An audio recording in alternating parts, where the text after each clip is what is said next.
Try ಮಾಡಿ ಹುಡುಗರೆ ಎಲ್ಲ ಚೆನ್ನಾಗಿ ಬಿಡಿಸ್ರಿ, ತಿಳ್ಕೊರಿ. ಮೊದಲ ನೋಡ್ರಿ, ಅವು ಭಾಗಾಕಾರ ಎರಡು ಭಾಗಾಕಾರ ಅಂದ್ರೆ ನೀವು ಕಂಶನ ಮೊದಲೇ ಭಾಗಾಕಾರ ಮಾಡಬೇಕು. ಯಾಕಂದ್ರೆ ಏನಾಗ್ತದಂದ್ರೆ ಈಗ ಭಾಗಾಕಾರ ಮಾಡಾಗ ಇದು ಯಾವಾಗಲಾದರೂ ಮೈನಸ್ ಒಂದು ಭಾಗಾಕಾರ ಒಂದು ಮಾಡುವಾಗ ಭಾಗಾಕಾರ ಕ್ರಿಯೆಯನ್ನು ಈ ಕಡೆದಿಂದ ಹಿಂಗೆ ಮಾಡ್ಕೊತ ಹೋಗ್ಬೇಕು. ಅದು ನೆನ್ಪಿಟ್ಕೊರಿ.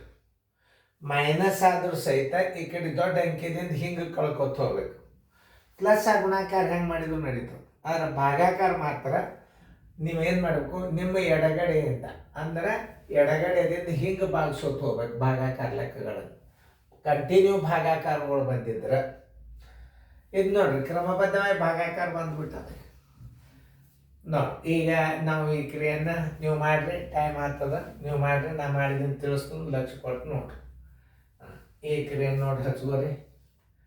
18.12 ಭಾಗಿಲೆ 3/4 ಭಾಗಿಲೆ 1.12. 18 × 32, 18 × 36 37 2/2. ಆಮೇಲೆ ಭಾಗಾಕಾರ 3/4 ಬರೋಬ್ಬರಿ 37 2/2. ಕುಂಡ್ಲೆ ಚಿನ್ನ ಹಾಕಿದಾಗ ಮ್ಯಾಲೆ 4 ಆಯ್ತು, ತಳಗೆ 3 ಆಯ್ತು. 2 ಒಂದಲೇ 2 ಎರಡಲೇ 7 ಎರಡಲ್ಲೇ 14, ಕೈಲ ಬಂತು 1, 3 ಎರಡಲೇ 6 1 7, ಸರ್ವಾಸವಾಗಲೇ 3. ಮುಂದೆ ಭಾಗಾಕಾರ ಚಿಹ್ನೆ ಅದು ಏನು ಮುಂದೆ ಭಾಗಾಕಾರ ಚಿಹ್ನೆ ಅಂದ್ರೆ ಹೆಂಗೆ ಹಚ್ಬೇಕು ಅನ್ನೋದು ಹೇಳ್ತಾನು ನೋಡಿ.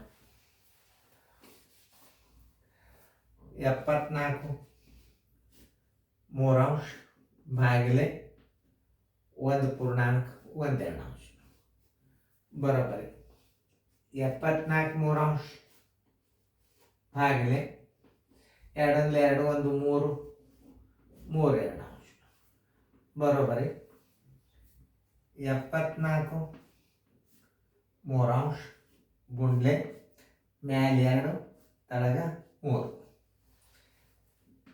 4 ಎರಡಲೇ 8, 2 ಏಳಲ್ಲೇ 14 ಬರೋಬ್ಬರಿ 3 3 9.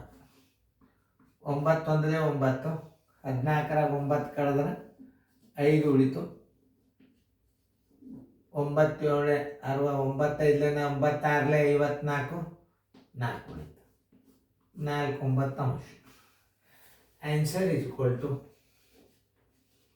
ಆನ್ಸರ್ 14.4 ಬಂದದೆಲ್ಲ ನೋಡಿ ನಿಮ್ಗೆ ಆಮೇಲೆ ಹೇಳ್ತಾವೆ.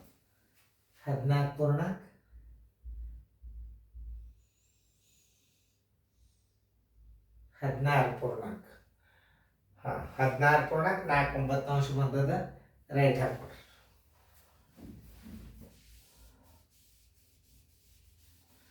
ರೈಟ್ ಹಾಕೋರಿ. ನೋಡ್ರಿ, ಇಷ್ಟೆಲ್ಲ ಚಂದ ನೀವು ಲೆಕ್ಕ ಕಲ್ತೀರಿ ಅಂತಂದ್ರೆ ಮುಂದೆ ನೀವು ಎಲ್ಲ ಗಣಿತಗಳು ಬಂದ್ಬಿಡ್ತಾವೆ.